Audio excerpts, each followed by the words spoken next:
Good evening. I will try to be brief. Thanks for the introduction, Daniel. I don't want to be humanities brief, which if you understand what that means, you can kick back, put your feet up, get in touch with that cousin you haven't talked to in a few years. But thank you so much for having me here. I want to say a few words about the NEH, but I think it's better if I do so through one of the projects that we funded recently that has some real relevance to this. But a bit of background with the endowment. We were funded in 1965 as part of President Lyndon B. Johnson's Great Society Initiative.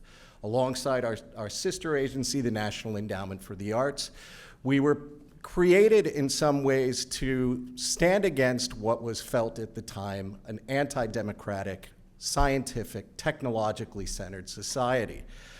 We are a taxpayer-funded agency. It costs you just about a postage stamp per year to keep us afloat, but our aims aren't all that modest, and we try to really do things with those funds that act as catalysts within the US for larger action, for larger ways of understanding, and for larger ways of looking at the history, the culture, the society that we live in order to grow it in its own way.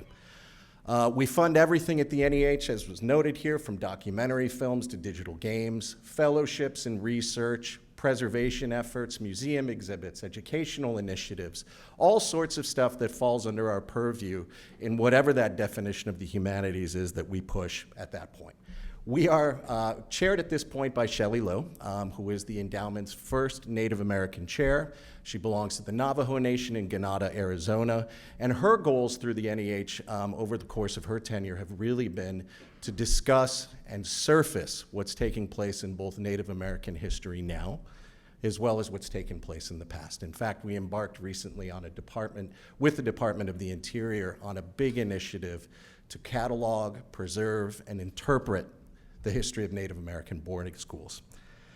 So I just want to talk quickly about our founding legislation because I think it's awfully relevant to what we do here and we will be doing this evening and across this program. So there's an interesting quote in our founding legislation. It's one of the ones that seems to be cited the most, and it reads, "Democracy demands wisdom and vision in its citizens.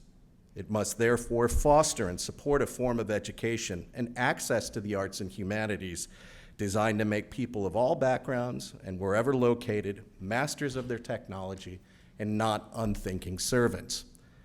So while in some ways, like I said, this is a call to arms against the worship of technology and an argument for the role of the arts and humanities in civic life, I always found that first line to be a little bit off. Democracy demands wisdom. But who dictates what that wisdom is? Who decides who's learned, who's wise? Many in this country don't have access to the same resources, educational or otherwise, as their peers do. So this quote, wisdom, might seem a little bit unobtainable, and it might result in some sense in some disenfranchisement. So it always seemed to me that the more appropriate way to frame this is democracy demands agency, or democracy demands an understanding of others in order to better understand ourselves. So this is the central challenge of what NEH does. And a program like Pathways is an example of how we're approaching it. But I want to quickly outline another project that I see Pathways carrying the torch for, and one that speaks to the NEH mission far better than I can. So I've been with the endowment for about 12 years, and I was fortunate enough to come in just before the launch of a project that some of you may know of called Muslim Journeys Bookshelf. And it was part of our Bridging Cultures initiative, which was an idea and an initiative by then Chair Jim Leach, a Republican congressman out of Iowa, appointed by President Obama to lead the agency. And it was born from a simple question. What would happen if libraries across the country were given resources about Muslim histories and experiences? Books, films, educational materials, funding for public events, and were encouraged to create those programs within their communities and try to bridge deeper divides. Could the humanities be deployed in a way as a kind of civic SWAT team that fostered an appreciation among members of the American public of the cultures and traditions within the Muslim world? We enlisted the American Library Association to help us answer those questions, and the results were, in a word, astounding. From 2012 to 2014, more than 3,100 Muslim Journeys programs were conducted in nearly 1,000 sites across the country, reaching audiences of close to 500,000 in all 50 states, the District of Columbia, and the Virgin Islands. The project provided 25,000 books, 3,000 DVDs, and hundreds of thousands of dollars in grants to plan community events and public discussions. Libraries across the U.S. received, many for the first time, books like Eboo Patal's Acts of Faith, Marjan Satrapi's graphic novel Persepolis, The Story of Childhood, and films like Islamic Art, Mirror of the Invisible World, and Prince Among Slaves, which was not so incidentally produced by Alex Kronmer, who you'll hear about later. And I love it when that happens. Stories that came from these programs were astounding. A tiny library in Lima, Pennsylvania, for instance, told us that, quote, by reading and discussing the books, the audience discovered a people they can identify with. And in doing so, they strongly believe that the participants' perspective of the Muslim community have changed since the series. The barriers and prejudices have been brought down, they stated, at least for a small group of people in a small town in rural Pennsylvania. For other spaces like the Beaver Dam Community Library in Wisconsin, the programs presented an opportunity for members of the Muslim community to share their own experiences and faith. A local community elder, for example, provided a unique perspective on Islamic spirituality and the common ground that exists between all religions. A Muslim area physician shared his experiences of being a medical professional and how his faith factored into his practice. A local business leader and his daughter offered insight into the acclimation process of an immigrant and growing up in a Muslim household in America. And a prison chaplain brought to light how his Muslim faith supports his role as chaplain for people of all faiths in the detention facility he works in, and how he aids all interested inmates to a spiritual path of their choosing.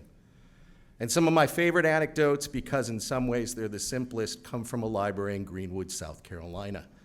Here, a Muslim woman who wears traditional dress became an active volunteer at the library, and from what I know of it, she continues to this day to do so, because she said she realized she was wanted and welcome at the library when she saw the bookshelf exhibit. A few weeks later, a doctor came to the library and was so impressed by the bookshelf that he donated a collection of new copies of the Quran because he felt there was a better translation than the ones that were housed there. So there's thousands of stories like this, and thousands more. And while it sounds a bit Shangri-La, in some ways we learned that it isn't. Some of these programs are still running, unfunded, a decade later. There's one in the Midwest, in fact, that continues to do so because of massive community interest. So that's the long tail of the humanities and the long tail of our work. If it's done right, and if the resources, AKA the funding's there, it can be truly transformative. So for some, a program like the Muslim Journeys Bookshelf presented an opportunity to learn how to see. For others, it presented an opportunity to be seen. Of course, it's not that simple. It sounds naive to position a program like this as the cure-all for what ails this country, and the political climate, of course, is far different now than it was a decade ago. But in both cases, we can see something that gives me some hope, and something that speaks deeply to the mission of the NEH. It's the purest sense of the humanities, and its ability to allow us to learn about the stories of others and turn them into the stories of ourselves, our countries, and the way that it is always in the process of becoming.